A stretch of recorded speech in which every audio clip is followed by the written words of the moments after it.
Om Tat Sat, Hare Krishna. Happy to see all of you on the fantastic Friday.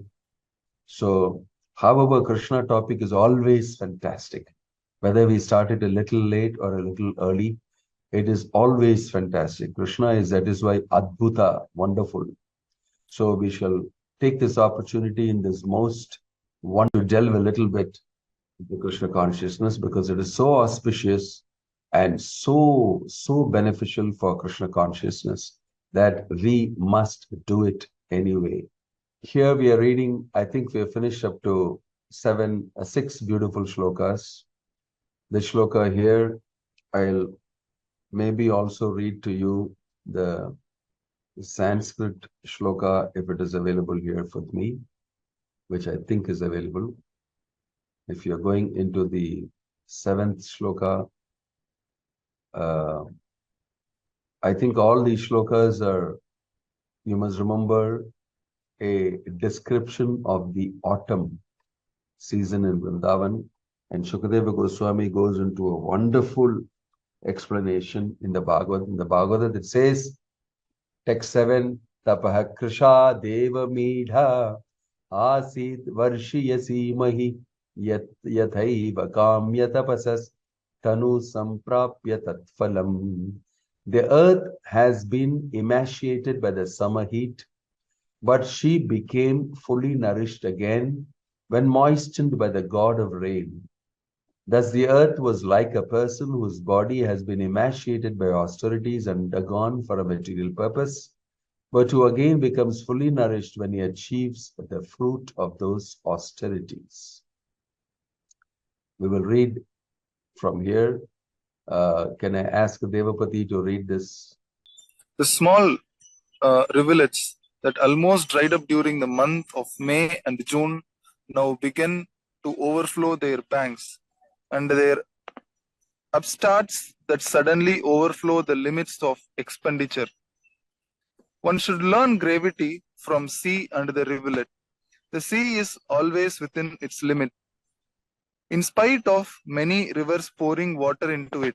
Similarly, one should properly use the assets of life and not squander them for purpose that have no permanent value. Uncontrolled sensuous persons play with the assets of the body and accumulate wealth, but the strength of the body should be used for self-realization, not for the sense gratification. Human beings have two kinds of temperament. Some are introspective and others are extravagant. Those who are extravagant are enamored of external feature of phenomenal beauty and have no insight into the whole manifestation. They are practically asleep to introspection, and thus they are unable to derive any permanent value from the assets of the human form of body. But one who has developed introspection is as grave as the sea, while those who are extravagant are calm and quiet in sleep. Such grave persons use the full advantage of human form of life.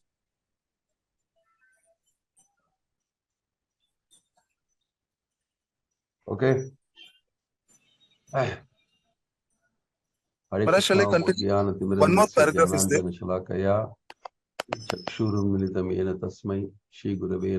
Oh, you finished or not? Maharaj, one more paragraph is there. Go ahead. Although the animal propensities of the body should be minimized, those who are extravagant temporarily overflow in material enjoyment.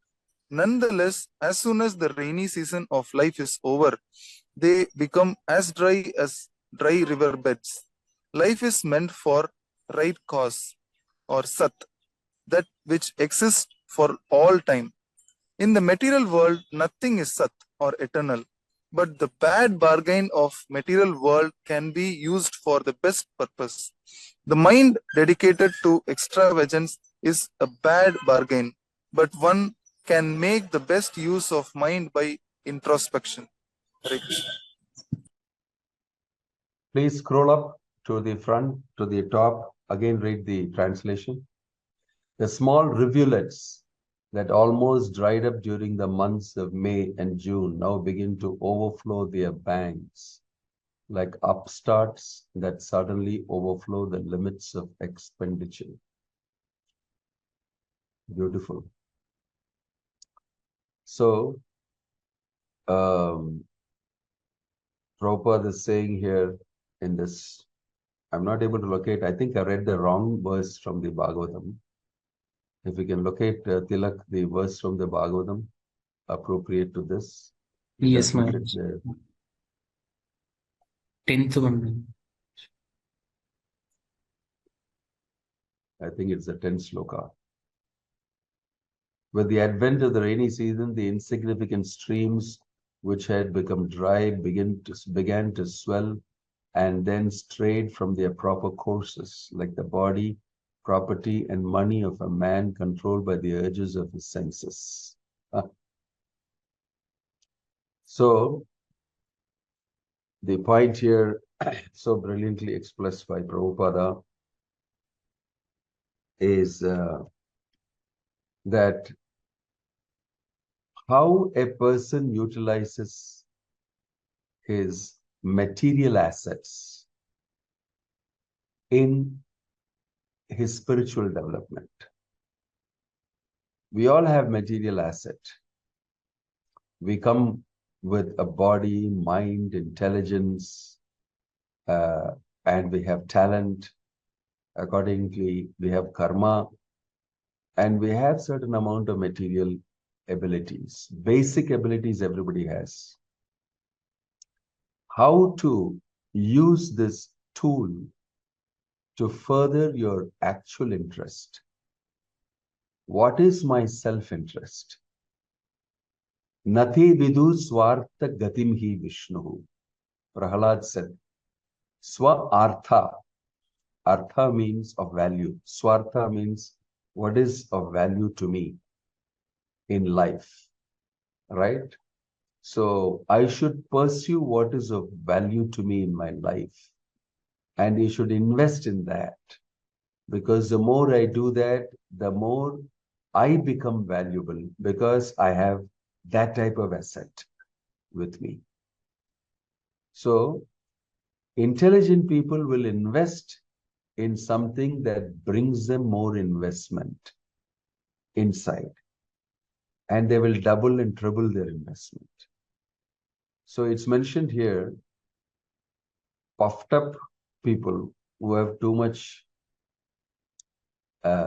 materialistic thoughts and materialistic ideas and desires, they will tend to use their wealth and assets in material life alone and not spend anything for their spiritual life. That's why they are called kripana. A person becomes a brahmana if he utilizes his assets for realizing Brahman. Brahmajana titi brahmana. One who spends his time, energy, and his asset and invests it spiritually for developing himself spiritually, he is called a brahmana. Brahmajana titi brahmana. It's very important for us to understand this distinction. So here, also there's another analogy given in the Bhagavad Gita. Apuryamanam achala pratishtam. That many rivers flow into the sea. But the sea never overflows. The sea has got set limits. It will never overflow. But these rivers, that example is given today, small rivulets, means they are not the main rivers, the small rivulets. They overflow, unable to contain the flow of water in them. And as compared to the ocean, that is so huge and so many rivers can flow into it, but it does not overflow. It does not overflow. It means that any amount of material assets can be maintained very nicely by a saintly person who is in control of his body, his mind, his intelligence, and is fixed in Brahman. Any amount of material things you give, it will never be misused. It will never overflow foolishly. It will all go for as an asset into the spiritual aspect. That is compared to an ocean. An ocean is so huge and silent and drinks up all the asset of rivers flowing into it and quietly utilizes it. The ocean is a wonderful example. But here the example of the rivulets that are overflowing without flowing into the ocean, without making the proper investment, is telling, because most of the people in this world are, more than 80 to 90% of the people in this world are not very educated as to how to lead a proper human life with a purpose and meaning. Most people have no purpose, no meaning. Leading a meaningful life, leading a purposeful life is very important. When you say a life of purpose, it means that I want to achieve this in my life. I have a goal in my life.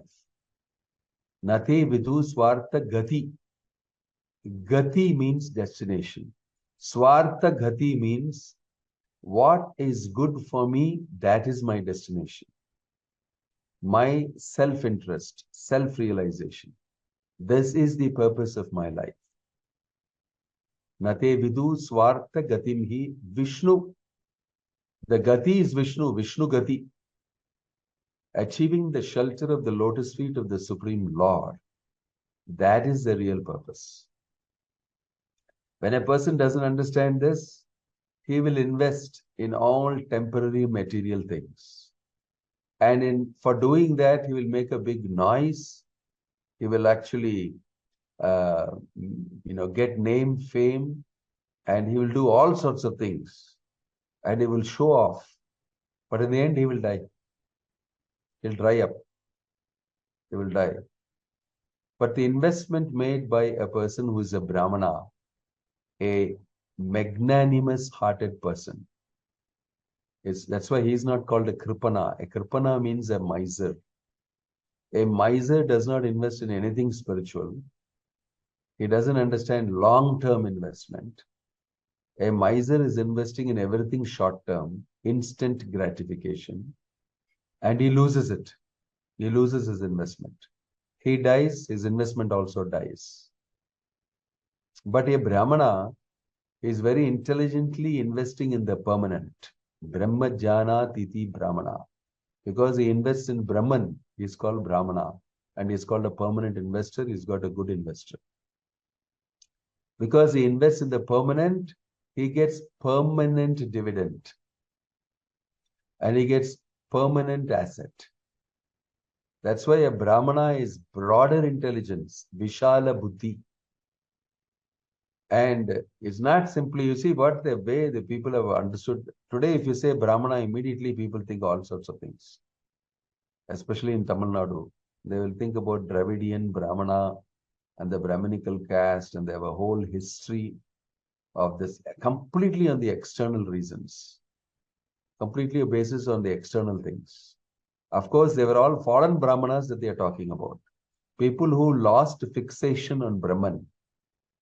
And they used their intelligence in temporary investments and became very great in the temporary material world. They are talking about those people. They are foreign Brahmanas, Dvija Bandhu. They are not considered to be Brahmanas. They are considered to be friends of the Brahmanas. Dvija Bandhu means it's a derogatory term. You are not a human being, you are a friend of a human being, means you are an animal.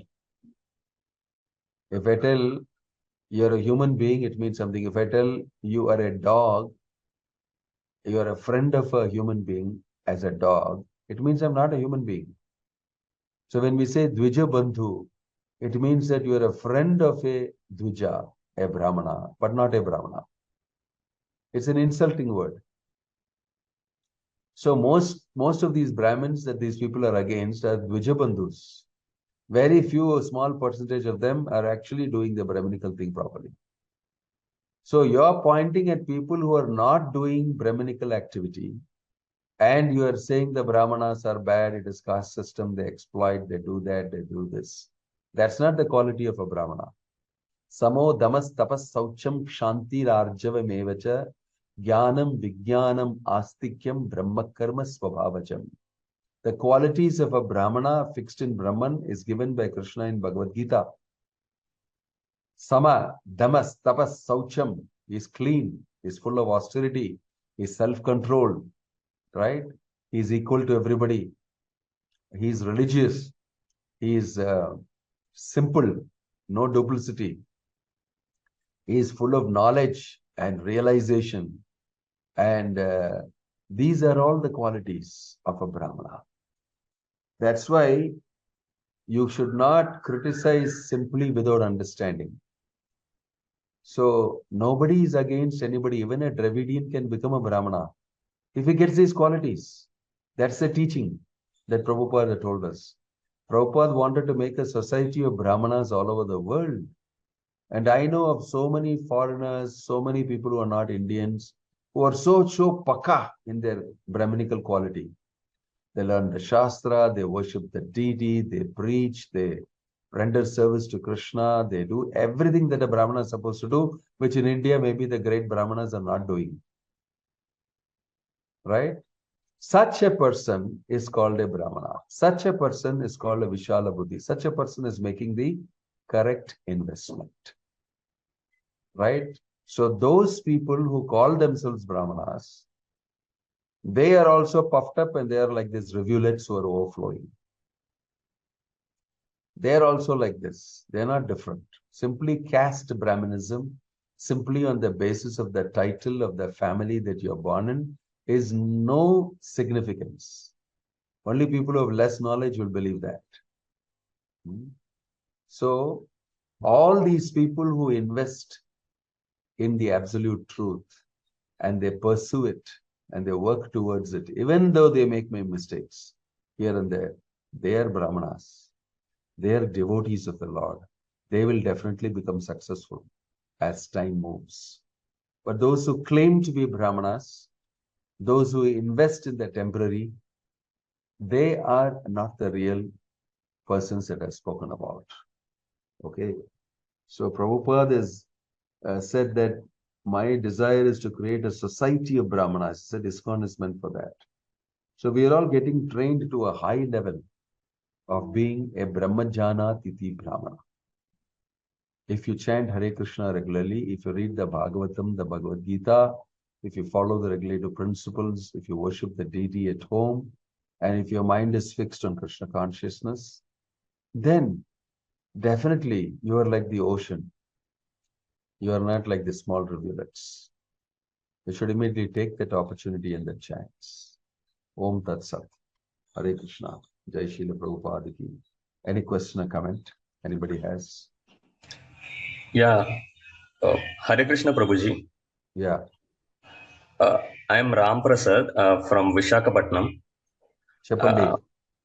Today, sir, I'm feeling so glad so that I can hear your wonderful words today in this morning, wonderful morning. And because of the Tilak, actually, he is our academic head in our institution. Yes. Like because of him, he got this. I got this meeting ID, and I could able to join actually. Welcome. And I wanted to ask about an intellectual doubt which I has now. So actually, I don't know how to ask this question, but I try to explain with an example for you. Yeah. For example, if we take a small boy, and he's feeling so hungry, and he he is loner, or think that he's an orphan. So he's wandering from streets to streets in search of food, but he is not getting any kind of food here in this modern world. And he suddenly sees a mango tree, which is inside a compound of a rich man. Okay, so that mango tree is actually grown up by that rich man. So without notice of anybody, or without like that, because he has found no one there, he just stepped inside of that house, stepped inside that compound. Okay, trespassed, and he snatched one of the mango from the tree, and he began to eat it. So suddenly that rich man came out of that house, and he saw that boy, and he started to like ask him, "Hey boy, stop eating that mango, because it belongs to me. I raised the tree. Okay, so without any permission or without paying any money, you're eating that mango, right? So it is not dharma, it is adharma. You should need to ask the permission of the owner in order to take that mango. Okay, without asking permission of anybody, you should not eat like that." And that boy says, "Sir, I don't know that mango tree is raised by you, because the mango tree is raised by the nature. It belongs to earth. Because of the Panchabhuta, it has been raised.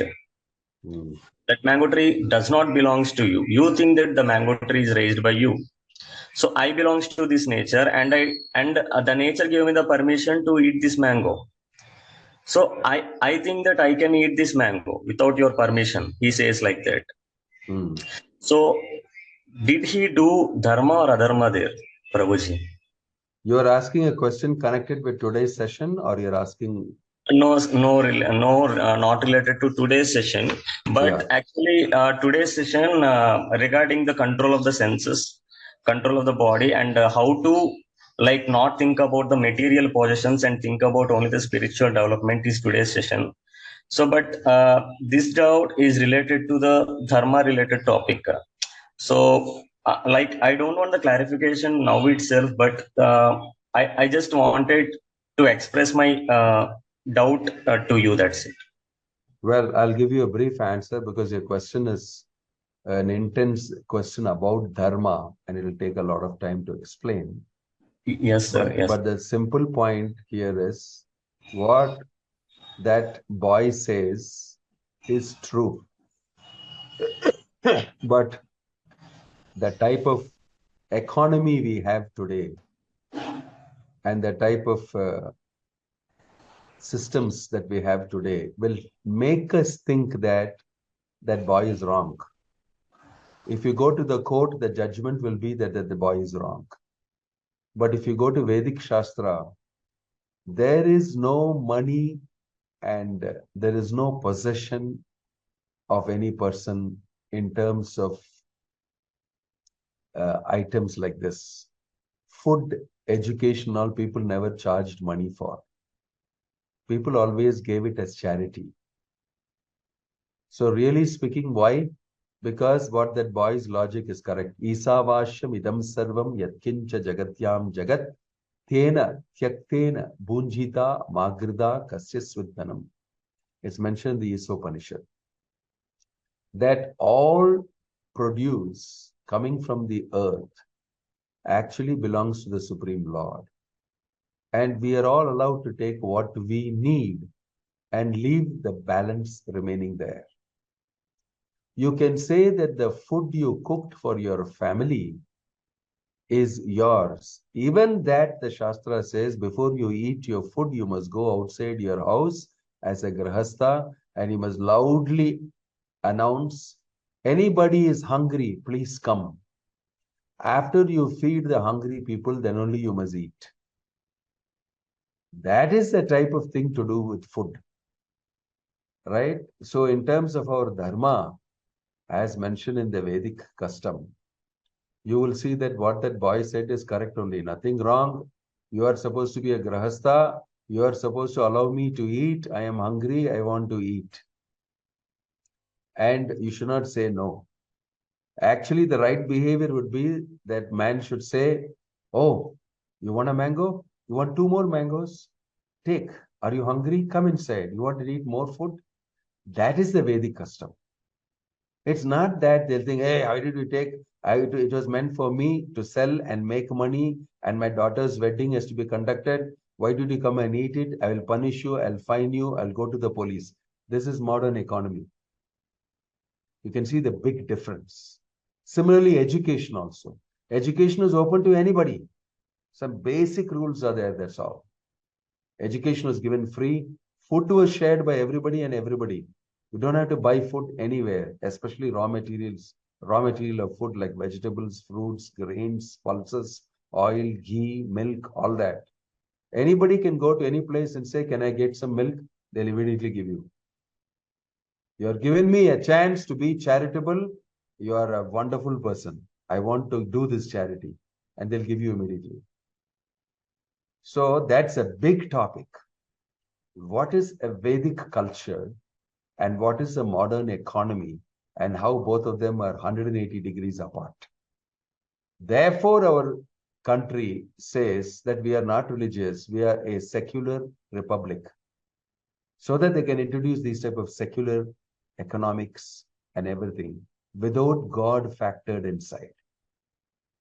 So that's a big topic. That's briefly I want to answer that for you, Mr. Ram Prasad Ji from Visakhapatnam. I hope that helps you. Thank you, Prabhuji. Hare Krishna. Wow. Right. Any other question? Hare Krishna, Maharaj. Yeah. Maharaj, in Bhagavad Gita 3.35, it said that it's far better to discharge one's prescribed duty, even though faultily, than the other's duties perfectly. On the other hand, Prabhupada says that we have to build up the Brahmanical qualities. So how both the things are different? Well, everybody will not become a Brahmana. A lot of the people will not immediately develop to that level of being a Brahmana. But they will come somewhere halfway, quarter way, 30%, 40%, 50, 60, like that. That is how the reality is. But still, at least they'll be on the pathway. If not in this lifetime, the next lifetime, they'll go from where they left. Everybody should move towards being a devotee. Don't confuse. Brahmana is already included inside a devotee. Brahmana is not some separate species. When I say Brahmajana Titi Brahmana, the devotee is the greatest of all Brahmanas. All Brahmanas need not be devotees, but all devotees are definitely already Brahmanas. That you must understand.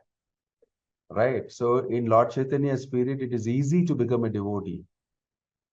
So therefore, people will become Brahmana very easily. Because if they chant Hare Krishna and they read Bhagavad Gita, understand basic philosophy, they'll understand about God, they'll connect with God, Krishna very easily. And then simply by doing devotional service, they'll be purified and come to the level of Brahman.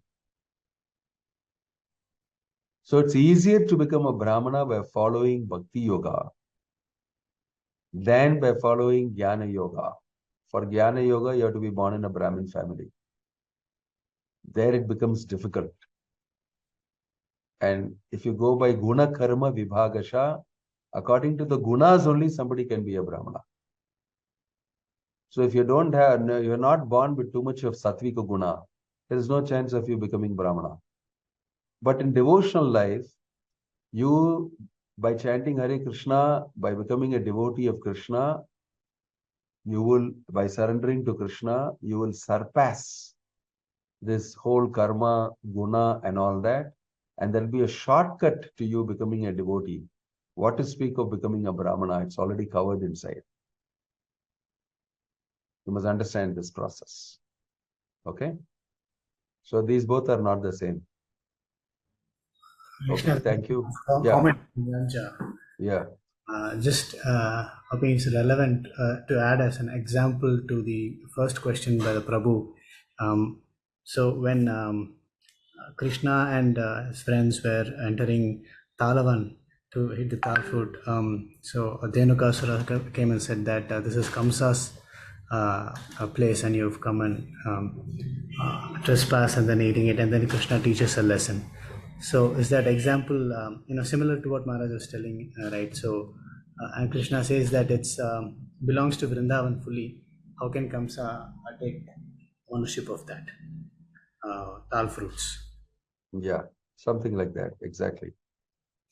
The first primary ownership is that of God.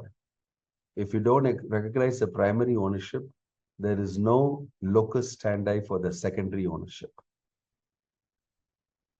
You can have secondary ownership only when you recognize the primary ownership. That is Krishna consciousness. That is Dharma. Without recognizing God, you can never possess any of his things. You cannot throw God out and use only his possessions. That's all. Very simple. Thank you. Hare Krishna. Om Tat Sat.